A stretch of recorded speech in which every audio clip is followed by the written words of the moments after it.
What's going on, guys? It's the Wall Street Student, aka Jack, back this Friday for another edition to my series in the Wall Street Student. In this episode, we'll be going over the accumulation distribution line, the accumulation swing index, the advance and decline line, and more. So stay tuned for a multitude of technical analysis reviews. Okay, so picking up where we left off last time, we are starting straight with the accumulation distribution line. The accumulation distribution line is a momentum indicator that associates price with volume. Essentially, how it works is that it moves up for a security when it is being accumulated, aka bought, and the most of the volume is associated with upwards price movement. However, when the indicator moves down and it shows security is being distributed, the volume is associated with a downward price momentum. This indicator is calculated by adding or subtracting a portion of each day's volume from a cumulative total. The amount of the volume to add or subtract is based on a relationship between the close and the high-low range. So essentially, the closer the close is to the high range, it'll show upwards cumulative total, and conversely, when it is closer to the low, it will show a subtraction from the cumulative total.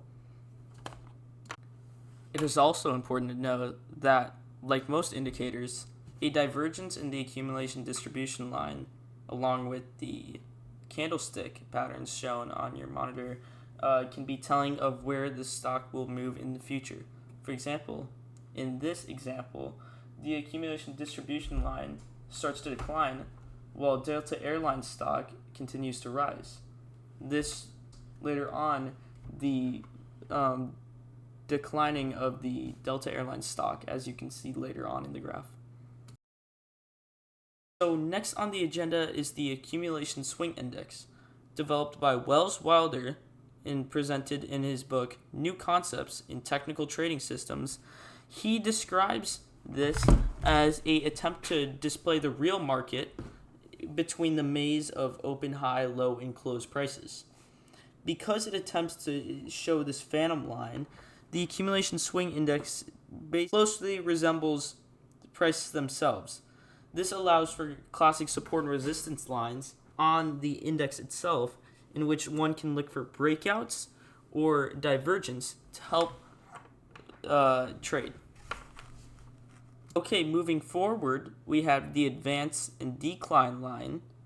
The advance and decline line is helpful when measuring overall market strength, and some experts even view it as more telling than the Dow Jones Industrial Average or even the S&P 500 index. By studying the trend of this line, you can see if the market is rising or falling. That is because it is calculated by subtracting the number of stocks that are declined in price from the number of stocks that advanced, and then adding this value to a cumulative total reveals market strength. You can use this line to look for market divergence, or alternatively, you can look for new highs and lows. And rounding off this episode, we have the advance decline ratio. Not to be confused with the advance decline line from earlier, this ratio shows the ratio of advancing issues to declining issues. It divides the advancing values from the declining values to give a ratio that remains constant regardless of the number of issues traded on the New York Stock Exchange, for example, which has drastically increased from when it was first used. Day-to-day fluctuations can be reduced, however, by smoothing with a moving average. For example, a moving average makes an effective overbought and oversold indicator, similar to that of the RSI. Lower values reflect an oversold market, and higher values suggest a strong market and suggest a possible rally.